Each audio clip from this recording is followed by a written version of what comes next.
എന്തായാലും എന്റെ പേരിൽ ഒരു കേസോ കാര്യങ്ങളോ ഇല്ല. കുറെ ആൾക്കാർ എനിക്ക് കമന്റ് ഇട്ടിട്ടുണ്ട് ഞാൻ ജയിലിലാണ്, ഞാൻ അവിടെയാണ് ഇവിടെയാണ്, ഞാൻ എന്റെ വീട്ടിൽ തന്നെ ഉള്ളത്. എന്നെ പോലീസുകാരും പിടിച്ചിട്ടില്ല, ഒന്നും പിടിച്ചിട്ടില്ല. ഒരു വീഡിയോസിന്റെ മുന്നിലും ഒരു ഫോട്ടോസിന്റെ മുന്നിലും എനിക്ക് ആര് ഫേസ് ചെയ്യാനും ഒരു പേടിയില്ല. കാരണം വെച്ചാൽ ഞാൻ തെറ്റ് ചെയ്തിട്ടുണ്ടെങ്കിൽ മാത്രമേ എനിക്ക് പേടിക്കേണ്ട ആവശ്യമുള്ളൂ. ഞാൻ തെറ്റ് ചെയ്യാത്തടത്തോളം എനിക്ക് ഒരാൾ പേടിക്കേണ്ട ആവശ്യമില്ല. കഴിഞ്ഞ ദിവസം നമ്മൾ ചെയ്ത വീഡിയോയുടെ തുടർച്ചയാണ് റഫീനയും ജസീനയും കണ്ണൂർ ലഹരി ഉപയോഗിച്ചതിന്റെ പേരിൽ അറസ്റ്റിലാക്കപ്പെട്ട രണ്ട് പെൺകുട്ടികൾ. അതായത് റമദാൻ ആഘോഷിക്കാൻ വേണ്ടി അന്യപുരുഷന്മാരോടൊപ്പം ഹോട്ടലിൽ റൂം എടുക്കുകയും അവിടെ നിന്ന് ആ സമയത്ത് പോലീസ് റെയ്ഡ് ഉണ്ടാവും. ആ പോലീസ് റെയ്ഡിൽ ഇവരെ പിടിക്കപ്പെടും. അപ്പോൾ ഇവരുടെ കയ്യിൽ MDMA ഉണ്ടായിരുന്നു. അങ്ങനെ MDMA ഉപയോഗിച്ചതിന്റെ പേരിൽ അല്ലെങ്കിൽ MDMA-യുമായി രണ്ട് യുവതിയും രണ്ട് യുവാക്കളും പിടിക്കപ്പെട്ടു എന്നാണ് നമ്മൾ വാർത്ത കണ്ടത്. സോ അങ്ങനെ ആ വാർത്ത കണ്ടപ്പോൾ തന്നെ ആദ്യം തന്നെ ഞാൻ നിങ്ങളോട് പറഞ്ഞാലും അത് കാണാത്തവരെ വേണമെങ്കിൽ പോയി കണ്ടോളൂ. MDMA എന്ന് പറയുന്ന സംഭവത്തെ ഊന്നിയാണ് എല്ലാവരും വാർത്ത കൊടുത്തത്. പക്ഷേ ഈ ഒരു വാർത്തയിൽ ഞാൻ മനസ്സിലാക്കിയത് അവിടെ MDMA അല്ല ഒരു പ്രധാന പ്രതി, MDMA അതിന്റെ ഒരു ഭാഗമായി എന്ന് മാത്രമാണ് എനിക്ക് മനസ്സിലായത്. സോ പിടിക്കപ്പെട്ടതിന് ശേഷം നിലവിൽ ഈ പെൺകുട്ടികൾ ജാമ്യത്തിൽ ഇറങ്ങി. പെൺകുട്ടിയല്ല, ഏറ്റവും വേദനിപ്പിക്കുന്നത് ഇതിൽ ഒരു പെണ്ണ് കല്യാണം കഴിച്ചാണ്, 7 പെണ്ണം അറിയത്തില്ല, ഒരു പെണ്ണ് കല്യാണം കഴിച്ചാണ്, ഒരു മകളുണ്ട്. അവരുടെ ഭർത്താവ് ഈ സ്ത്രീയെ ഉപേക്ഷിച്ചു എന്നാണ് ഇതിനോടകം തന്നെ ചില ന്യൂസുകൾ കേട്ടിരിക്കുന്നത്. വളരെ നല്ല കാര്യം തന്നെയാണ്. റമദാൻ ടൈമിൽ ഈ പറഞ്ഞാണ് ഭർത്താവ് പറയുന്നത് പറയാനുള്ളപ്പോൾ ഒരു കുട്ടിയുള്ളപ്പോൾ അവരൊക്കെ പറ്റിച്ചിട്ട് വീട്ടുകാരെ പറ്റിച്ച് ഇതേപോലെ 3-4 ദിവസം ഹോട്ടലുകളിൽ റൂം എടുത്ത് MDMA ഉപയോഗിച്ച് മറ്റു ചില കലാപരിപാടികളായിരുന്നു പ്രധാന ലക്ഷ്യം എന്നാണ് മനസ്സിലാക്കാൻ സാധിക്കുന്നത്. ഇത്തരം കലാപരിപാടികളൊക്കെ ചെയ്ത ആളുകളെ ഹസ്ബൻഡ് നല്ല വീട്ടുകാരെ ഉപേക്ഷിക്കണമെന്നാണ് എന്റെ പേഴ്സണൽ അഭിപ്രായം. എന്നാൽ ഈ ഒരു രണ്ടാമത്തെ യുവതി എന്ന് പറയുന്ന റഫീനി എന്ന് പറയുന്ന ഈ ഒരു പെൺകുട്ടി ചില വെളിപ്പെടുത്തലുമായി മുന്നോട്ട് വന്നിരിക്കുന്നു. ആ വെളിപ്പെടുത്തലുകൾ എന്തൊക്കെയാണെന്നുള്ള കാര്യം നമുക്ക് നോക്കാം. വളരെ ഞെട്ടിക്കുന്ന വെളിപ്പെടുത്തലാണ്. പക്ഷേ ഈ വെളിപ്പെടുത്തലുകൾ കാണുമ്പോൾ ഇൻസ്റ്റാഗ്രാമിലാണ് വെളിപ്പെടുത്തൽ നടത്തിയിരിക്കുന്നത്. ഈ വെളിപ്പെടുത്തൽ കാണുമ്പോൾ ഒരു വലിയ ഭാഗം ആൾക്കാർ റഫീനിയുടെ കൂടെ വന്നേക്കാം. ഇവിടെ ആരാധകർ അല്ലെങ്കിൽ ചില ആളുകളെങ്കിലും ഇവരെ സപ്പോർട്ട് ചെയ്തുകൊണ്ട് വന്നേക്കാം. സോ അപ്പോൾ എന്താണ് യഥാർത്ഥത്തിൽ സംഭവിച്ചെന്ന് ഒന്നുകൂടി നമുക്കൊന്ന് ഇഴകേറി പരിശോധിക്കാം. സോ അതിനായി വീഡിയോ കാണുന്ന തീർച്ചയായും വീഡിയോ ഒന്ന് ലൈക്ക് ചെയ്ത് മറ്റുള്ളവരിലേക്ക് ഷെയർ ചെയ്ത് സബ്സ്ക്രൈബ് ചെയ്ത് കാണാൻ ശ്രമിക്കാം. അത് നമുക്ക് ഇന്നലെ കേട്ട ആ വാർത്ത ഒന്ന് കണ്ടതിന് ശേഷം ഇന്നത്തെ സംഭവത്തിലേക്ക് പോകാം. പക്ഷേ ഇന്ന് കണ്ണൂർ പറശ്ശിനിക്കടവിൽ ഉണ്ടായത് മറ്റൊരു സംഭവമാണ്.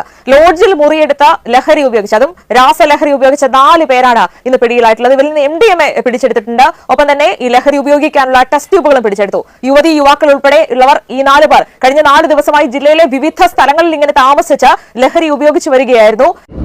അതായത് ലഹരി ഉപയോഗിക്കാൻ വേണ്ടി വീർപ്പൂട്ടി നടന്ന 4 പേർ, 2 യുവാക്കളും 2 യുവതിയും ഈ പറഞ്ഞ ജില്ലകളിലെ വിവിധ സ്ഥലങ്ങളിൽ ഹോട്ടലുകളിൽ ലോഡ്ജുകളിൽ മുറിയെടുത്ത് ലഹരി ഉപയോഗിച്ച് വരുമായിരുന്നു. നമ്മുടെ ലക്ഷ്യം ലഹരി ഉപയോഗിക്കലായിരുന്നു എന്നാണ് ഈ വാർത്തകളിലൊക്കെ ഊന്നൽ കൊടുക്കുന്നത്. ഇനി ലഹരി ഉപയോഗിച്ച വ്യക്തികൾ, അതായത് MDMA ഉപയോഗിച്ച ഈ വ്യക്തികളെ തീർച്ചയായും ജാമ്യമില്ലാ വകുപ്പ് പ്രകാരം കേസ് എടുത്ത് നടത്തേണ്ടതെന്നാണ്. എന്നാൽ ഇതിൽ പിടിക്കപ്പെട്ട റഫീന തൊട്ട് പിറ്റേന്ന് തന്നെ, അതായത് ഇന്നലെ തന്നെ ഇൻസ്റ്റാഗ്രാമിൽ ഒരു വീഡിയോ പങ്കുവച്ചിരിക്കുന്നു. ആ വീഡിയോ നമ്മൾ ആദ്യം കണ്ടത്. അത് കേട്ടതിന് ശേഷം എന്താണ് ആക്ച്വലി സംഭവിച്ചതെന്ന് ഏറ്റവും കൂടുതൽ ഞാൻ നിങ്ങളോട് പറയാം. ഒന്നിക്കിൽ എന്റെ പേരിൽ കേസ് എടുക്കാതെ ഈ വീഡിയോസ് പല ന്യൂസ് ചാനലിൽ ഇട്ടിട്ട് കാര്യമില്ല. പിന്നെ എന്താ വെച്ചാൽ സർക്കാർ ഇങ്ങനത്തെ കൈക്കൂലൊക്കെ വാങ്ങിച്ചിട്ട് നിൽക്കുന്ന ആൾക്കാർക്ക് എന്തിനാ സർക്കാർ ജോലി കൊടുക്കുന്നൊന്നും അതൊന്നും എനിക്കറിയില്ല. എന്തായാലും എന്റെ പേരിൽ ഒരു കേസോ കാര്യങ്ങളോ ഇല്ല. റഫീന എന്ന് പറയുന്ന ഈ ഒരു പകയത്തെ പറയുന്നത് ഒരു തെറ്റും ചെയ്തിട്ടില്ല. തെറ്റ് എന്താണെന്ന് പോലും അറിയില്ല. ഇതേപോലെ റമദാൻ ആഘോഷിക്കാൻ വേണ്ടി ജസീന എന്ന് പറയുന്ന ഈ ഒരു പകയത്തെ ഓളാണ് മുൻകൈയെടുത്ത് കൊണ്ടുപോയെന്നാണ് പറയുന്നത്. റമദാൻ ആഘോഷിക്കാൻ വേണ്ടി 2 പകയന്മാരും ഇൻസ്റ്റാഗ്രാമിൽ പരിചയപ്പെട്ട 2 പകയന്മാരും, ഒന്ന് പ്രവാസി മറ്റൊന്ന് കല്ലിന്റെ മൈക്കാരനുമാണ്. ഈ 2 പകയന്മാരോടൊപ്പം ഈ 2 പകയന്മാരുടെ എളാപ്പടമാണോ അല്ലെങ്കിൽ കൊച്ചാപ്പടമാണോ ഉമ്മയുടെ മക്കളൊന്നുമല്ല, 2 പകയന്മാർ, പരിചയമില്ലാത്ത 2 പകയന്മാർ ഓരോടൊപ്പം കണ്ണൂർ പല ഹോട്ടലുകളിലും ലോഡ്ജിലും ഇങ്ങനെ താമസിച്ച് റമദാൻ ആഘോഷിച്ച് വരികയായിരുന്നു. അതിനിടയിലാണ് ഇത് പിടിക്കപ്പെടുന്നത്. ആക്ച്വലി ഈ ഒരു MDMA ബന്ധപ്പെട്ട ഒരു റെയ്ഡ് വന്നപ്പോഴത്തേന് അതിനിടയിൽ ഇത് പെട്ടുപോയതാണെന്നാണ് ഞാൻ മനസ്സിലാക്കുന്നത്. ഇവിടെ ഒരു പ്രധാന ലക്ഷ്യം ഈ MDMA അല്ലായിരുന്നു. എന്റെ പേരിൽ കേസ് എടുക്കാതെ ഈ വീഡിയോസ് പല ന്യൂസ് ചാനലിൽ ഇട്ടിട്ട് കാര്യമില്ല. പിന്നെ എന്താ വെച്ചാൽ സർക്കാർ ഇങ്ങനത്തെ കൈക്കൂലൊക്കെ വാങ്ങിച്ചിട്ട് നിൽക്കുന്ന ആൾക്കാർക്ക് എന്തിനാ സർക്കാർ ജോലി കൊടുക്കുന്നൊന്നും അതൊന്നും എനിക്കറിയില്ല. എന്തായാലും എന്റെ പേരിൽ ഒരു കേസോ കാര്യങ്ങളോ ഇല്ല. അതാണ് റഫീനയുടെ വാദം എന്ന് പറയുന്നത്.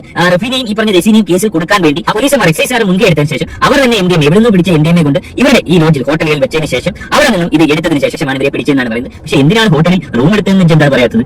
ഫോട്ടോ വന്നത് അവര് കരുതിക്കൂട്ടി ഒറ്റ കൊടുത്തിട്ട് ഇട്ടതാണെന്നും കൈക്കൂലി കൊടുത്തിട്ട് ഇടിപ്പിച്ചതാണെന്നും പല ന്യൂസ് ചാനലിൽ വന്നത് ഞാനെല്ലാം കണ്ടിട്ടുണ്ട്. നാട്ടിലിറങ്ങാനും എനിക്ക് പേടിയില്ല, മറ്റുള്ളവർ ഫേസ് ചെയ്യാനും എനിക്ക് പേടിയില്ല. കാരണം ഞാൻ തെറ്റ് ചെയ്തിട്ടില്ല. എന്നെ എന്തുകൊണ്ട് 14 ദിവസം റിമാൻഡ് ചെയ്തില്ല? MDMA പിടിച്ച ഒരാളെ 14 ദിവസം എന്തുകൊണ്ട് റിമാൻഡ് ചെയ്തില്ല? എന്തുകൊണ്ട് എന്റെ പേരിൽ കേസ് എടുത്തില്ല? അതാണ് വളരെ വാലിഡായിട്ടുള്ള ചോദ്യം. അതുപോലെ തന്നെ പുറത്തിറങ്ങാൻ ഒരു മടിയുമില്ല, ആരും ഫേസ് ചെയ്യാൻ മടിയില്ല. ഈ ഒരു ധൈര്യമാണ് പെൺകുട്ടികളുണ്ട്. ഇത്രയും അധികം ചെയ്ത് കൂട്ടിയിട്ടും കുടുംബത്തിന് ഇത്രയും അധികം അഭിമാനം ഉണ്ടാക്കി കൊടുത്തിട്ടും പുറത്തിറങ്ങാനും ആരും ഫേസ് ചെയ്യാനും തനിക്ക് ഒരു മടിയില്ല. പിന്നെ കുട്ടി ചോദിക്കുന്ന ചില ചോദ്യങ്ങൾ ഈ വീഡിയോ കാണുമ്പോൾ സ്വാഭാവികമായിട്ട് ആർക്കും സംശയം തോന്നിയേക്കാം. എന്തുകൊണ്ട് ഈ പെൺകുച്ച് ഈ രീതിയിൽ MDMA പിടിക്കപ്പെട്ടിട്ട് വളരെ കൂളായി പുറത്തിറങ്ങി വന്ന് ഇപ്പോൾ റീൽസിൽ വീഡിയോ ഇടുന്നത് കുറെ ആൾക്കാർ സംശയം തോന്നിയേക്കാം. ഒരുപാട് പേര് ഈ പെൺകുട്ടിയെ ന്യായീകരിച്ചുകൊണ്ട് സപ്പോർട്ട് ചെയ്തുകൊണ്ട് ഒരു വിഷയം വന്നേക്കാം. ഇവിടെ ഈ കേസിൽ MDMAക്ക് വലിയൊരു റോൾ ഇല്ല എന്ന് ഞാൻ ആദ്യം പറഞ്ഞു തന്നെയാണ് ഞാൻ ഇപ്പോഴും പറയുന്നത്. അതിലേക്ക് നമുക്ക് കേസ് എടുത്തിട്ടുണ്ടെങ്കിൽ തന്നെ റിമാൻഡ് ചെയ്യാതിരുന്നത് എന്തുകൊണ്ടെന്നും റഫീന ചോദിക്കുന്നു. താൻ തെറ്റ് ചെയ്തിട്ടില്ലെന്നും ആരെയും പേടിക്കേണ്ട കാര്യമില്ലെന്നും റഫീന വീഡിയോയിൽ പറയുന്നു. അതേസമയം റഫീനയുടെ വാദം എക്സൈസ് പൂർണ്ണമായും തള്ളി. റഫീന ലഹരി ഉപയോഗിച്ചിരുന്നുവെന്നും കേസ് എടുത്തിട്ടുണ്ടെന്നും എക്സൈസ് വ്യക്തമാക്കി. ഇവിടെ മനസ്സിലാക്കേണ്ട ഒരു കാര്യം, റഫീന എന്ന് പറയുന്ന പെൺകുട്ടി ജസീന എന്ന് പറയുന്ന സുഹൃത്തുമായിട്ട് റമദാൻ ആഘോഷിക്കാൻ വേണ്ടി 4 ദിവസം 2 പകയന്മാരോട് ഒത്ത് പല ഹോട്ടലുകളിലും ലോഡ്ജിലും ഇങ്ങനെ താമസിച്ച അവരുടെ പ്രധാന ലക്ഷ്യം ഈ MDMA അല്ലായിരുന്നു. ഇത്തരം ലോഡ്ജുകളിലൊക്കെ സ്വകാര്യ സംഭാഷണത്തിന് വേണ്ടി മുറിയെടുക്കുന്ന ആളുകൾക്ക് ഈ പെൺകുട്ടികൾക്ക് ഇടയ്ക്ക് കുറച്ച് MDMA കൊടുക്കുകയാണെങ്കിൽ കുറച്ചുകൂടെ ഊർജ്ജസ്വലരായി അവർ പ്രതീക്ഷിക്കാത്ത കലാപരിപാടികളും കാണിച്ചേക്കാം. അതുകൊണ്ട് തന്നെയാണ് ഇവർക്ക് MDMA കൊടുക്കുന്നത്. ഈ എന്തുകൊണ്ട് പോലീസ് ഇവരെ വെറുതെ വിട്ടു, എന്തുകൊണ്ട് ജയിലിൽ അടച്ചില്ല എന്ന് വെച്ച് കഴിഞ്ഞാൽ, അതായത് നമ്മുടെ നിലവിലുള്ള നിയമം അനുസരിച്ച് ഒരു വ്യക്തി MDMA പിടിക്കപ്പെടുകയാണെങ്കിൽ, ആണോ പെണ്ണോ ആയിക്കോട്ടെ, പിടിക്കപ്പെടുകയാണെങ്കിൽ അവരുടെ കയ്യിൽ ആ ഒരു സമയത്ത് ഉപയോഗിക്കാൻ വേണ്ടി മാത്രമുള്ള MDMA ആണുള്ളതെങ്കിൽ സ്റ്റേഷൻ ജാമ്യത്തിൽ അവരെ വിടാം. അതായത് ഇവർക്ക് ജാമ്യമില്ല വകുപ്പ് ചുമത്താൻ ചോദിച്ചാൽ റിമാൻഡ് ചെയ്യാൻ പറ്റത്തില്ല. ഇപ്പോൾ നിലവിൽ നമ്മുടെ നിയമമാണ്. അതുകൊണ്ടാണ് ഏറ്റവും നവരാത്രം അത് മാറ്റി എഴുതേണ്ടിയിരിക്കുന്നു. ഉടൻ തന്നെ ആ നിയമത്തിന് ഭേദഗതി കൊണ്ടുവരണം. MDMA ഉപയോഗിക്കുന്നവരെ പോലും പിടിച്ചകത്തിടേണ്ടത് തന്നെയാണ് തർക്കമില്ലാത്ത കാര്യമാണ്. ഇവിടെ പിടിച്ച സമയത്ത് ചെറിയ രീതിയിലുള്ള ചെറിയ അളവിലുള്ള, അതായത് ഇവർക്ക് ഉല്ലസിക്കാൻ വേണ്ടി ഈ പറഞ്ഞ കണക്കുള്ള MDMA ഉപയോഗിച്ചു. ആ MDMA ആണ് പിടിക്കപ്പെട്ടത്. ആ MDMA അളവ് വെച്ച് ഇവരെ അകത്തിടാനുള്ള വകുപ്പ് നമ്മുടെ നിയമം അനുശാസിക്കുന്നില്ല. അതുകൊണ്ട് ഈ ഒരു പകത്തി പുറത്തിറക്കി. അപ്പൊ അത് മുതലാക്കിക്കൊണ്ടാണ് റഫീന ഇത് എക്സൈസ് തന്നെ കുടുക്കിയതാണ്. എക്സൈസ് എന്നാണ് MDMA കൊണ്ടുവച്ചത്.